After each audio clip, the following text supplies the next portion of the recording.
offshore wind projects are so interesting because essentially they're out at sea. So you have all of the elements of working offshore, working in changing environments and marine environments, but then you have a cable route that will take you all the way to land. The cable will landform, and then you'll have part of your cable route will be onshore. You'll have to build an onshore substation as well.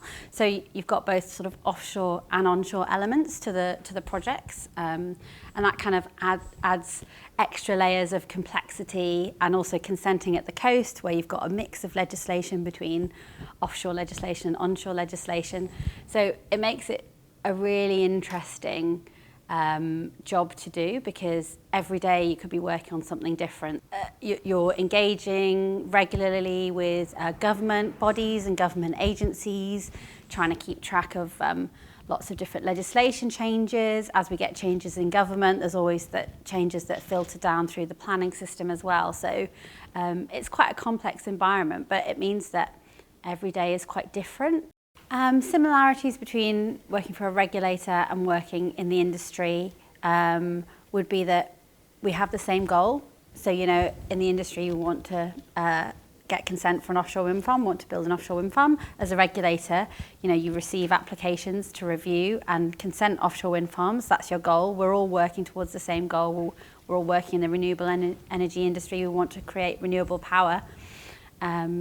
So the goals are the same, but I would say in terms of the differences, probably coming from different contexts and different remits. So different organisations having a different context in terms of what they're looking at and what they're looking for, and ways to sort of consent and ways to build an offshore wind farm could be slightly different, and there could be different views between sort of the regulator and between industry partners. So, but it's really useful to have worked in both areas because there are so many similarities, and it also helps to understand where each organisation is coming from, you know, the context behind decisions that are made, the context behind advice that's given.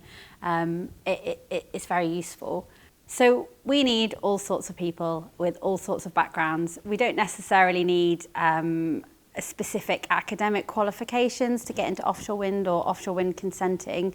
It's just really important that we have people with lots of different opinions from different backgrounds who are passionate about the renewable energy industry. I think the main thing that we need is passion and determination to make a difference. Sometimes the job can be quite hard, so I think it's so useful to be passionate about what you want to do, and have a reason of why you're going to work every morning, especially if you've had a hard day. You know, at the end of the day, I think to myself, I might have had a hard day, but you know, we're trying to consent an offshore wind farm. This wind farm is going to power however many millions of homes with renewable power. It's never really a bad day.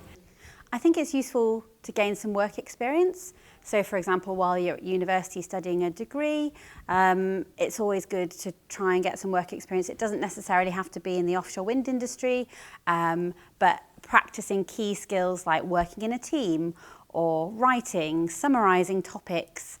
But lastly, just passion and drive and willingness to get involved, and the willingness to work and, you know, come to work with a positive attitude as well, I think helps a lot.